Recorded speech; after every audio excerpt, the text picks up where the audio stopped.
China does not accept or recognize the ruling, nor does it accept any claims or actions based on that. China's territorial sovereignty and maritime rights and interests in the South China Sea are not affected by the ruling under any circumstances. Grabe no mga utol, talagang hindi nila kinikilala yung arbitral ruling. Talagang dinideny nila mga utol yung award na ginawa ng UNCLOS. Nandyan sila sa United Nations. Sa United Nations yung body nun. Yung nagbuo ng UNCLOS na yun mga utol. So dinideny talaga nila. Hindi nila kinikilala. Yan ang malinaw sa kanilang statement. Pero bakit? Ano kanilang dahilan? Yung historical claim nila na amin talaga to.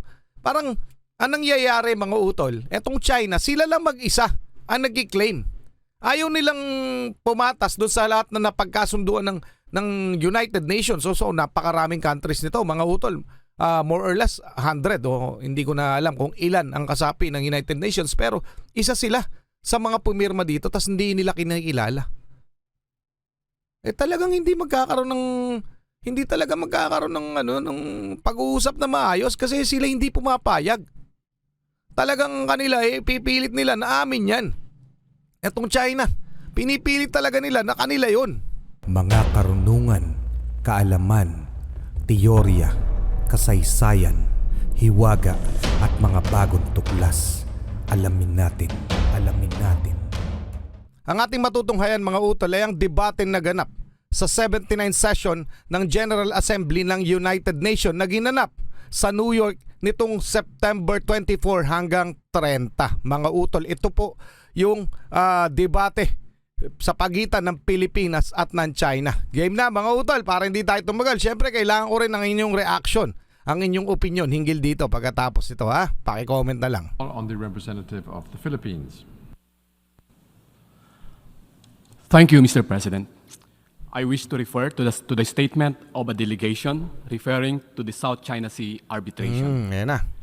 We recall July 12, 2016 as the day that affirmed to the community of nations that the rule of law prevails and that stability, peace, and progress can only be attained when founded on a rules-based legal order on the oceans, as it should be everywhere else. The award and the United Nations Convention on the Law of the Sea, or UNCLOS, are the twin anchors of the Philippines' policy and actions on the West Philippine Sea. Tama.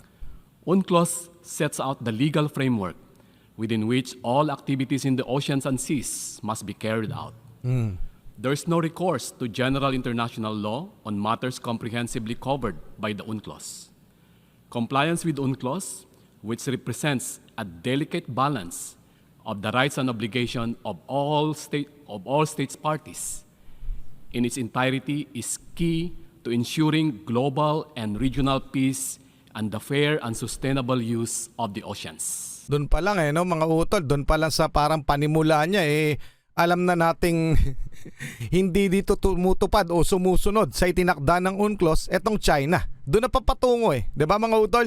So pinapakita niya na ang action natin, ang ginagawa ng Pilipinas o sinasabi niya na ang ginagawa ng Pilipinas ay naaayon sa sinabi o itinakda ng United Nations Convention on the Law of the Sea, and it happens na nandito sila sa United Nations. So wala talagang pwedeng i-rebuttal dito ang China. Siyempre gusto ko rin marinig kung ano yung statement nila hinggil dito. Okay, so usapin na to. Tuloy muna natin.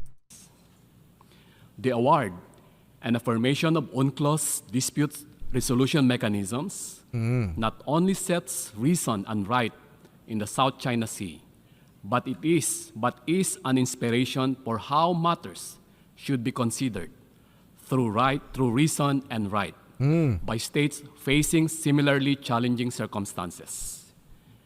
It authoritatively ruled that the claim of historic rights to resources within the sea areas falling within the 9-dash line had no basis in law and is without legal effect.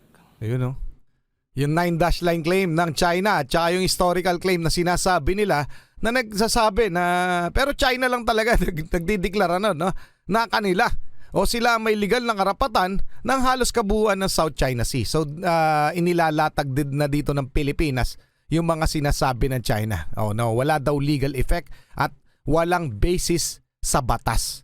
Yung sinasabing 9-dash line ng China. Napakalinaw nun. Itong statement o itong argumento ng Pilipinas. Okay mga utol, tuloy muna natin ha. It upheld the Philippines' sovereign rights and jurisdiction in its exclusive economic zone. It affirmed that certain actions within the Philippines EEZ violated the Philippines' sovereign rights Nice one. and were thus unlawful. That Tama. large-scale reclamation and construction of artificial islands cause severe environmental harm in violation of international conventions. Tama. That the large-scale harvesting of endangered marine species damage the marine ecosystem, and that actions taken since the commencement of the arbitration had aggravated the disputes. These findings are no longer within the reach of denial and rebuttal, and are conclusive, and they are indisputable. Tama. Mr. President, the award is final. We firmly reject attempts to undermine it, nay, even erase it from law, history, and our collective memories.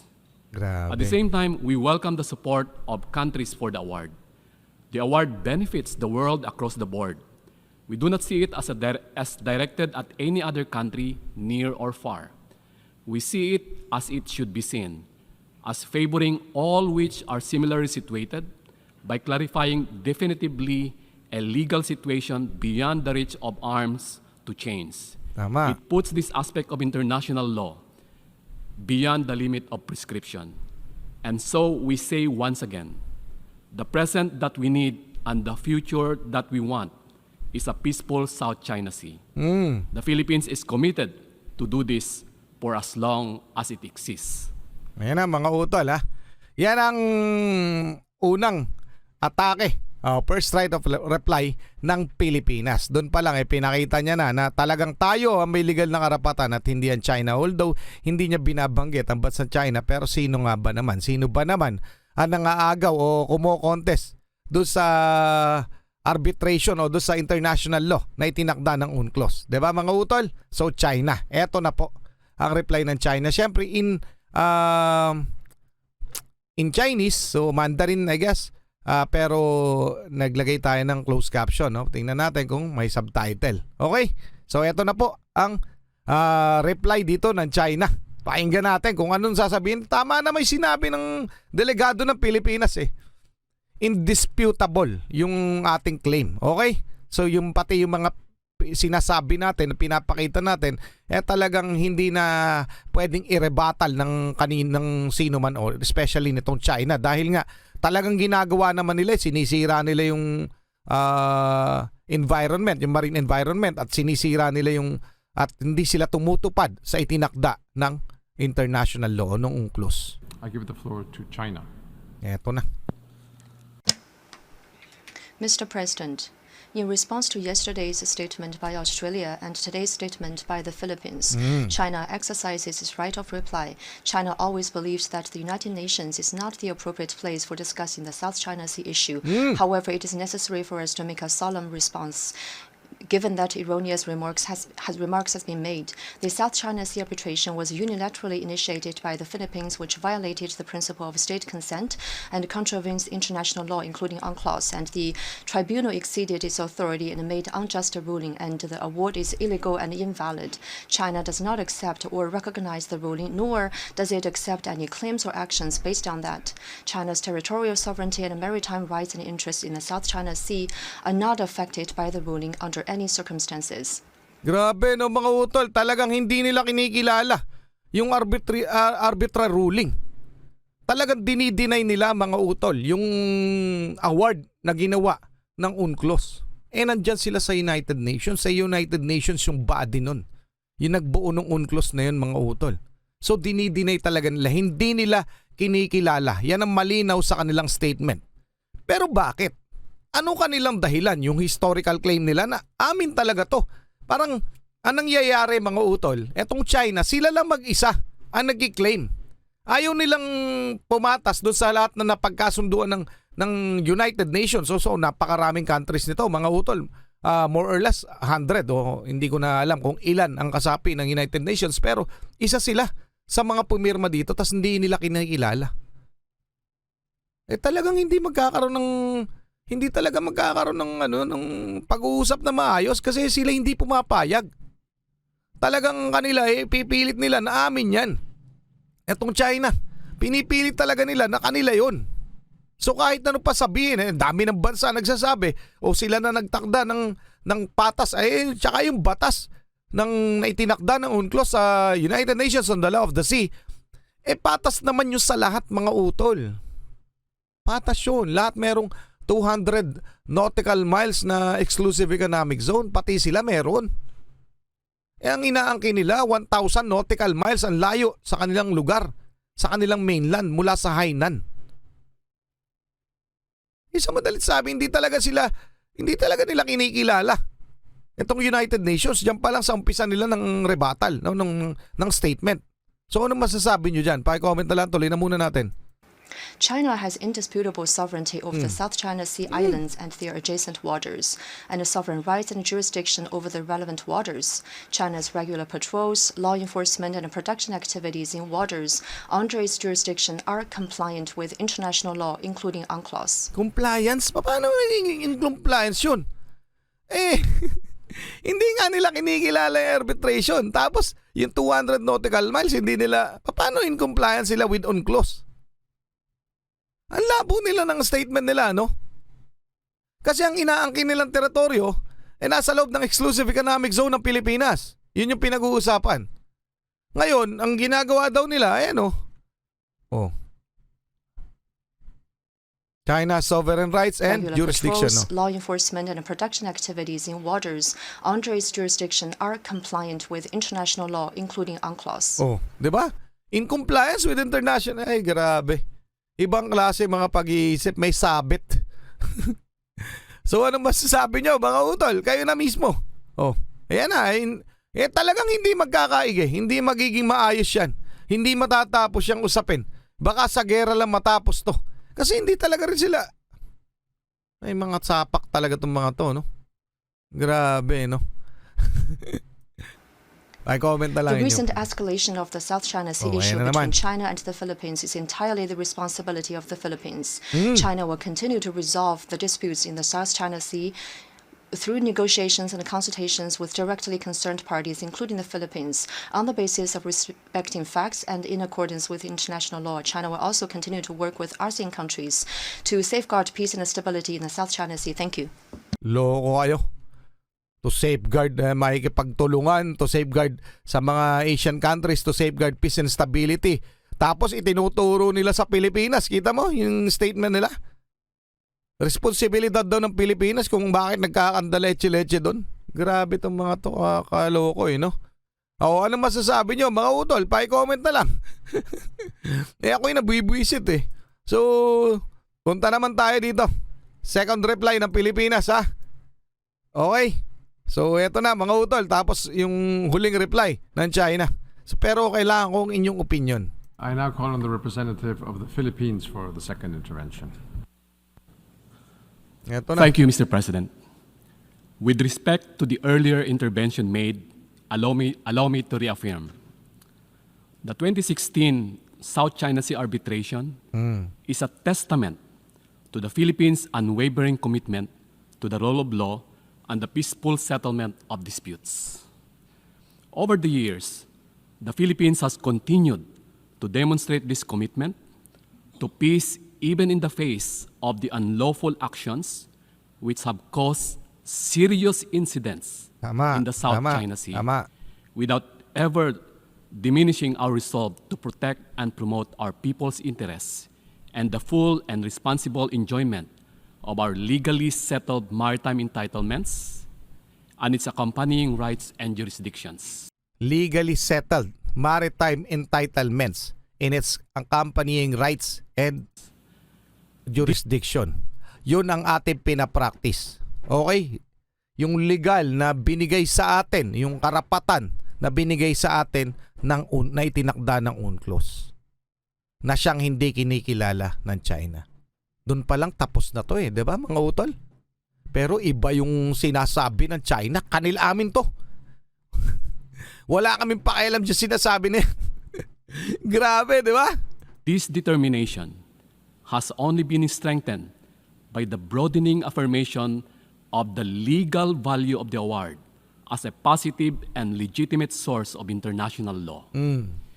We are encouraged by the expressions of support made by other states that confirm the final and binding status of the award, including the G7's consistent reaffirmation that it is a significant milestone and a useful basis for the peaceful management of and resolution of differences at sea. Yun nga mga utol di ba? Pero etong China talagang ginigiit nila Hindi ba nila nakikita na wala nang kaya walang kumakampi sa China pagdating dito sa usapin diyan sa West Philippine Sea ay dahil mali nga sila. Yun lang yun mga utol, wala nang iba. Pero narinig nyo naman yung sinabi mismo ng China, no, wala kaming pakialam diyan sa mali yan, invalid yan yung sinabi ng arbitral ruling. Pero sumusunod daw sila sa tinakda ng international law. Pero kanila daw ang buong grabe tong China. Comment na lang. Eto, dito na ulit tayo. Mabibwisit na naman tayo. China na naman. Okay. China for second intervention. Eto na. 谢谢主席。 Thank you, Mr. President. In response to the statement made by the delegate of the Philippines, China is compelled to make another response. China does not accept or recognize the so-called South China Sea arbitration. Ayan mga utol, dun pa lang no. China does not recognize the so-called South China Sea arbitration, yung award na binigay sa atin na yung sovereign rights ay nasa Pilipinas. So hindi po yun kinikilala ng China, napakalinaw, inulit lamang nila yung kanila sinabi. So dun pa lang mga utol, malalaman na natin na walang katapusan to kung pag-uusap lamang dahil hindi nga nila nire-recognize yan. Diba? Wala na akong masabi dito This is precisely for the preservation of the rule of law, of the international maritime rule of law. UNCLOS does not represent the entirety of international maritime law. The arbitration initiated by the Philippines boils down to the issue of territorial claims, which are not subject to a regulation by the UNCLOS. The so-called arbitration award contains many grave fallacies with regard to issues such as historical rights, the outlying archipelago of continental states, as well as the regime of islands. For example, according to the ruling, the biggest island in Nansha Qundao, the Taiping Dao, has been characterized as a rock. Grabe, Such a fallacious Pero kung ganun pala mga utol, kung ganun pala, di dapat UNCLOS mismo.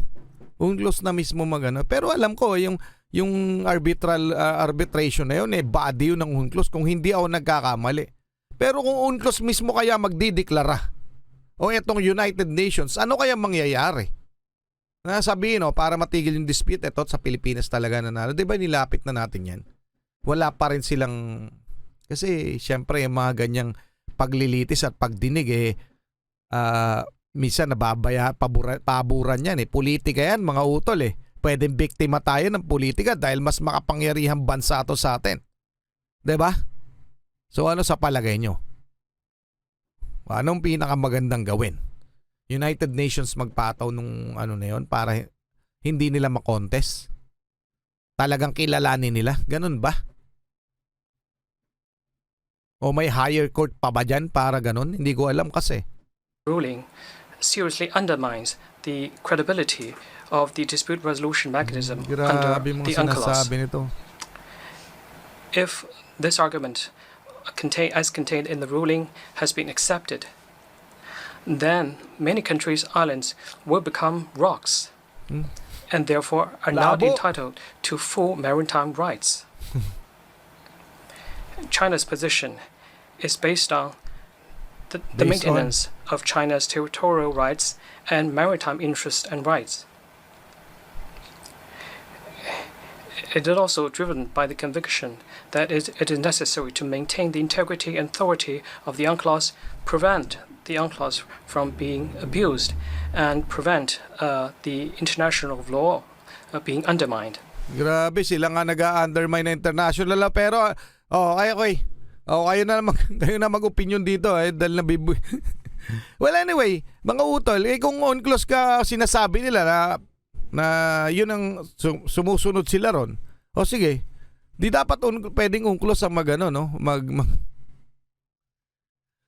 magbigay ng award o etong United Nations kung ano pa yung higher body na kikilalanin nitong China. Doon siguro pwede matapos tong iniiyak nitong mga lintik na to no. Pero pa-comment ang inyong opinion mga utol. Ayan narinig nyo naman. So malinaw na malinaw, hindi talaga kinikilala na China yung claim natin. Ganun lang kasimple yun. Okay? Pa-comment na lang inyong opinion. Maraming salamat. Ito yung mula sa United Nations mga utol. Muli ako sa Target Achilles in behalf of the Real South Pride Production. Okay, nagpapasalamat sa wala sawa niyo pagsuporta. Kayo mag-ingat. Keep safe. God bless. Saludo po ako sa inyo lahat. Maraming salamat po.